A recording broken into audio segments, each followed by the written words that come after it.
মির্জা আব্বাস তো এটা ব্যাংকের মালিক, জানেন তো, ঢাকা ব্যাংক 1995 সালে ব্যাংকটা প্রতিষ্ঠিত হয়, মির্জা আব্বাসই প্রতিষ্ঠাতা। এই ঢাকা ব্যাংকটা দেশের প্রথম দিকের বেসরকারি মালিকানায় প্রতিষ্ঠিত ব্যাংকগুলোর মধ্যে অন্যতম ব্যাংক। কোনো সমস্যা হয়নি, অনেক ব্যাংকের সমস্যা হয়েছে, জয় বাংলা হয়ে গেছে হাসিনার আমলে, মির্জা আব্বাসের ব্যাংকের কোনো সমস্যা হয়েছে হয় নাই। হ্যাঁ, তো ব্যাংক প্রতিষ্ঠার টাকা পেলেন কেমনে মির্জা আব্বাস ভাই? আপনার ফ্যামিলি কি জমিদার ছিল? আপনার আব্বা কি করতেন? আসেন আমরা এবার দেখি ওনার আব্বা কি করতেন। ওনার আব্বা মতিঝিল সরকারি উচ্চ বিদ্যালয় বা মতিঝিল সেন্ট্রাল গভর্নমেন্ট স্কুল হিসেবে যেটা পরিচিত, ওই স্কুলের দপ্তরে ছিলেন। ডং ডং ডং ডং ডং ডং কইরা ঘন্টা বাজাইতেন। কি মির্জা আব্বাস ভাই, খারাপ লাগলো? হ্যাঁ, দপ্তরের কাজ খারাপ না, সম্মানের কাজ, কিন্তু আপনি যে কাজ করতেছেন সেটা সম্মানের না। দপ্তরের কাজের পাশাপাশি আপনার ওই স্কুলের সামনে মসজিদের সাথে একটা ছোট্ট পুরীর দোকান ছিল। পুরি বানাইতেন আপনার আব্বা, ওই পুরীর দোকান চালাইতেন। ওই সিপার পুরীর দোকানের জমিটাও ছিল রেলের। এখনো আপনি রেলের জায়গা দখল করে বাসা বানায় বসবাস করছেন। হয়তো পরের জায়গা, পরের জমি, ঘর বানাই আমি রই, আমি তো ভাই জমির মালিক নই। দপ্তরি থাকাটা কোনো অপরাধ না, লজ্জারও না, কিন্তু ওই অবস্থা থেকে ব্যাংক মালিক হওয়ার জার্নিটা আমরা বুঝে দেখতে চাই।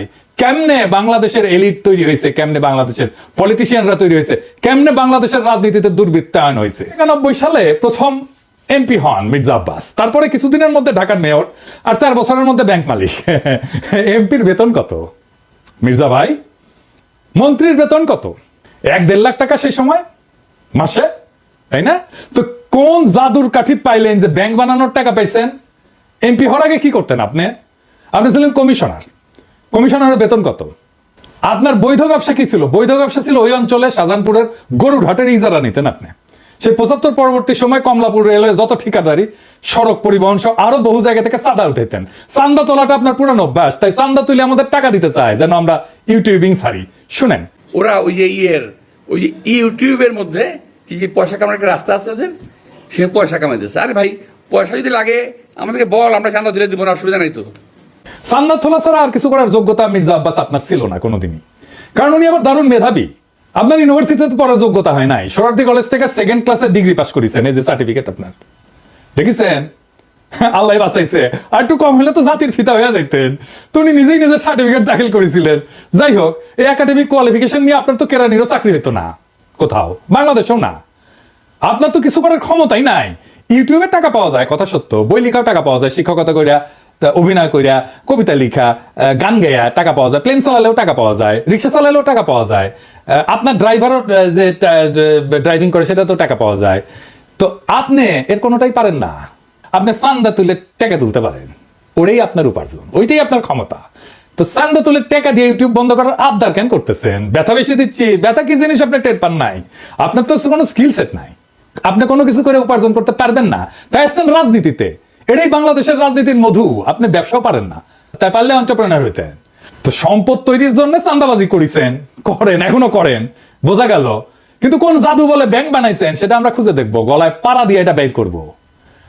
আমরা আরো আগে যাই, 1971-এ আপনি তখন মোটামুটি দামরা, কলেজে পড়েন, আপনি নিজে দাবি করেছেন আপনি মুক্তিযোদ্ধা। শুনেন, মূলত আমি একটা কথা বলতে পারবো যে ওই 26শে মার্চের রাত্রে যদি আমরা ওই আওয়াজ না পেতাম, যদি আমরা, তাহলে দেশের মানুষের ভাগ্য নিয়ে বহু লোকই সিনেমা খেলার সুযোগ পেত, সেটা পায়নি।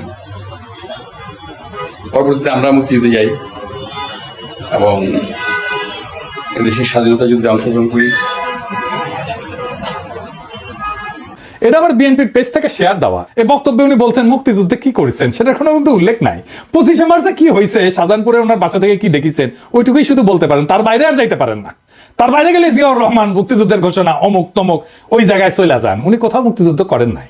কোন সেক্টরে যুদ্ধ করেছেন, কোথায় ট্রেনিং নিছেন, কারা ছিল সহযোদ্ধা? মিথ্যা কথা কইতে লজ্জা লাগে না মির্জা আব্বাস? এটা চেনেন? 1971-এ পাকিস্তানি বাহিনী তার নাম শুনলে কাপড় নষ্ট করে ফেলতো। ঢাকার গেরিলা মুক্তিযোদ্ধা সাদেক হোসেন খোকার দলের।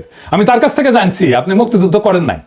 এমনকি আপনি এই যে যারা মুক্তিযুদ্ধ করছে একই সময় ঢাকায়, আজম খান, ইকবাল সুফি, আলমাস লস্কর, কাজী মোহাম্মদ হেদায়েতুল্লাহ, মোহাম্মদ শফি, খুরশিদ আব্দুল মতিন, আবু তাহের, মোহাম্মদ বাশার, খন্দকার আবু জায়েদ, জিন্না, ফরাদ জামিল, ফুয়াদ, মোহাম্মদ শামসুলুদ্দাহ, ডক্টর নিজাম, জাহের, কোসি, ঢাকার মুক্তিযুদ্ধের সেই উজ্জ্বল নামগুলার কারো বন্ধু সার্কেলের লোক আপনি ছিলেন না।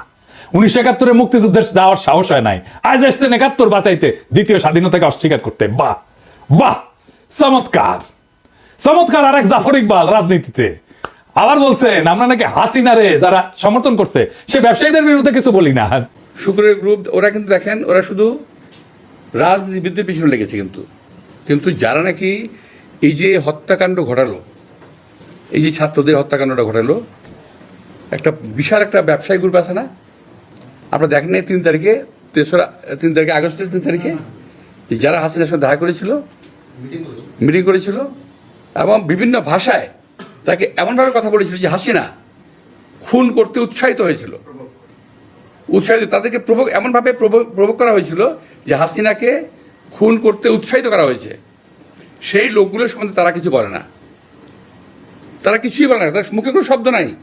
তো মির্জা আব্বাস কি শুক্রে 8 দিন হইলে আমার ভিডিও দেখেন, তিনি কি কাউরে ছাড়িছে? হাসিনা যখন ক্ষমতায় তখন একটা এপিসোডই করছে আলাদা করে ফ্যাসিবাদের সমর্থক ব্যবসায়ীদের। এডিটর সাহেব, হাসিনা যাওয়ার পরে আপনার সামনে কেন সময় টিভির মাইক্রোফোন এডিটর সাহেব বড় কইরা দেখান, মাথার উপরে কেন চ্যানেল 24 এর লোগো? ওরা কি আপনার দুলাভাই লাগে নাকি আপনারা চান্দা দেয়? আবার শোনেন, বলতেছে আমরা নাকি সবার পিছিয়ে লাগি। এই গোষ্ঠী কখনো বাংলাদেশকে স্থিতিশীল থাকতে দেবে না, কখনো আমার বিরুদ্ধে, কখনো ওর বিরুদ্ধে, কখনো তার বিরুদ্ধে লেগেই থাকবে। আপনারা অপেক্ষা করেন, কদিন পরে তারা ইউনূস সাহেবকে ধরবে। আমি এটা বলে দিচ্ছি আমি আপনাদেরকে, কদিন সাহেব পরে তারা ডাক্তার ইউনূস সাহেবকে ধরবে। কার পিছে লাগিয়েছি? ইন্ডিয়ান লেসপেন্সারি যারা করে তাদের পিছে লাগিয়েছি। প্রফেসর ইউনূসের পিছনে নাকি আমরা লাগবো? অবশ্যই লাগবো যদি প্রফেসর ইউনূস ইন্ডিয়ান লেসপেন্সারি করে। ইন্ডিয়ান লেসপেন্সারি বাদ দেন, তারপরে আইসেন আলাপ করতে। আমাদের কাছে খবর আছে, বুঝছেন, সব খবর আছে। কি করেছেন হাসিনার আমলে, কেমনে কারে ম্যানেজ করেছেন, সব খবর আছে। আপনাদের দলের লোকেরা বলে সোশ্যাল মিডিয়া কিছু না, মাঠের রাজনীতি, ভোটের রাজনীতি আসল। হ্যাঁ, আসেন সোশ্যাল মিডিয়া নিয়ে কি করে বিএনপি দেখি। বিএনপি প্ল্যান নিছে যে তাদের ফেসবুকের পোস্টে তো কেউ যায় না, মাসি মারে ওরা নিজেরা বসে, তো স্পন্সর পড়দের পয়সা খরচ কর, টাকা খরচ কর, তা করবে না তারা। বট রিয়াক্ট, বট মানে বুঝেছেন তো, যন্ত্র থেকে ওই যে লাইক শেয়ার দিবে, বুঝেছেন, কমেন্ট করবে, বট দিয়ে রিয়াক্ট দেন। দেখেন সব ভিয়েতনামের আইডি, দেখেছেন? হ্যাঁ, আপনারা বিএনপির পোস্ট দেখবেন যে হাজার হাজার লাভ রিয়াক্ট পড়িছে, ভালোবাসা যে বন্যা বয়ে যাইতেছে, আপনারা প্রভাবিত হয়ে যাবেন। আরে বাপরে সর্বনাশ, ভালো কাজ করিছে তো, ভালো কথা, আমি একটা লাভ রিয়াক্ট দিয়ে দিই। মানুষের সাথে এরকম প্রতারণা করতে পারে কেউ? আওয়ামী লীগ এরকম প্রতারণা করে নাই জনগণের সাথে, বিএনপি যেটা করছে, দেখেছেন? এটাই আপনাদের জার্নি, এটাই বাংলাদেশের রাজনীতি, এটাই হয় মন্ত্রী, দলের শীর্ষ নেতা। আর একাডেমিক যোগ্যতায় কেরানি হয়ে যার জীবন পার করার কথা ছিল, সে হয় মন্ত্রী। যার উপার্জনের ধান্দাই হইতেছে কিভাবে অন্যরে ঠকাবে, আরেকজনকে অতিরিক্ত সুবিধা দেবে, অন্যরা বঞ্চনা করবে বা ভয় দেখায় উপার্জন করবে, চান্দা নেবে। আমি যদি 1 টাকা ইউটিউবে উপার্জন করি না, সেটা আমার ইনকাম ট্যাক্সের ফাইলে আছে, এটা আমার বৈধ উপার্জন। আমি 1 টাকা যদি খরচা করি, ওটাও দেখাইতে পারবো আমি কিভাবে এই 1 টাকা উপার্জন করছি। আপনি জিন্দেগিতে দেখাইতে পারবেন না কিভাবে আপনি ব্যাংক বানানোর টাকা পাইছেন, জিন্দেগিতে পারবেন না, চ্যালেঞ্জ দিলাম আপনাকে। আপনার বৈধ উপার্জন কি? আপনি নিজেই ঘোষণায় বলছেন বাড়ি ভাড়ার টাকা আর ব্যাংকে রাখা সঞ্চয়পত্র। বাড়ি ভাড়ার টাকা পেট চালান, বসে বসে খান, আর ব্যাংকের একটা সঞ্চয়পত্র ওইটি থেকে সুদ আসে, এটা হইতেছে আপনার উপার্জন। তাও এটা আজকের কথা না, 10 বছর আগের কথা। লজ্জা লাগে না আপনার? হ্যাঁ, আমার প্রত্যেকটা পয়সা হালাল, আপনার প্রত্যেকটা পয়সা হারাম। আপনি দাবি করতে পারবেন আপনার প্রত্যেকটা পয়সা হালাল? পারবেন না। বুকে হাত দিয়া বলবেন, আল্লাহর কসম কেটে বলবেন, দেখাই দেবেন আপনার উপার্জন কিভাবে হয়েছে, কেমনে আপনি ব্যাংক করছেন। আপনি কাউরে না কাউকে বঞ্চনা করে সুবিধা দেওয়া, ভয় দেখায় যে টাকা উপার্জন করছেন, সে উপার্জনের টাকা দিয়ে ক্যাডার পালেন, সে ক্যাডার ভোটে জিতায়, আর অনুপার্জিত টাকায় ভোট কিনা এমপি হয়ে যান আপনি। আপনার দলের লোকেরা ভোটের কথা বলে, ভোটের কথা গপ্প শুনে না আমাদেরকে। নমিনেশন কিনতে হয় পার্টি থেকে, চান্দা দিয়া, তারপরে টাকা ছিটায় ভোট কিনতে হয়, কেন্দ্র দখল করতে হয়, জাল ভোট দিতে হয়, এই দিয়ে চলছে এতদিন। ভোটের শক্তির রোয়াব দেখায় না, ওই রোয়াব আমরা ফুটে করে দিতে পারি। জুলাই বিপ্লবের আকাঙ্ক্ষা ছিল এই বন্দোবস্তের পরিবর্তন, সত্যিকারের মেধাবীদের দিয়ে রাষ্ট্র চালানো। আপনার কোনো স্কিল নাই মন্ত্রী হওয়ার, আপনার রাষ্ট্র জিনিসটাই বোঝেন নাই, আপনি রাজনীতিও বোঝেন নাই। ক্ষমতা আপনার কাছে টাকা উপার্জনের মৌকা, আর কিচ্ছু না। মির্জা আব্বাস কিংবা তার মতো অতীতের রাজনীতির নেতাদের কাছে আমাদের একটাই বার্তা, সময় বদলাইছে, জনতার স্বপ্নকে দমায় রাখা যাবে না। নতুন বাংলাদেশে মিথ্যা, দুর্নীতি, ক্ষমতার অপব্যবহার থাকবে না। আমাদের লড়াই চলবে জুলাই আগস্ট বিপ্লবের প্রকৃত অর্থ বাস্তবায়ন না হওয়া পর্যন্ত। এই নতুন বাংলাদেশের স্বপ্ন বাস্তবায়নের পথে প্রত্যেকটা বাধাকে পেরিয়ে আমরা আগায় যাব একটা সত্যিকারের স্বাধীন, সম্মেদ, ইনসাফের, মানবিক বাংলাদেশের পথে।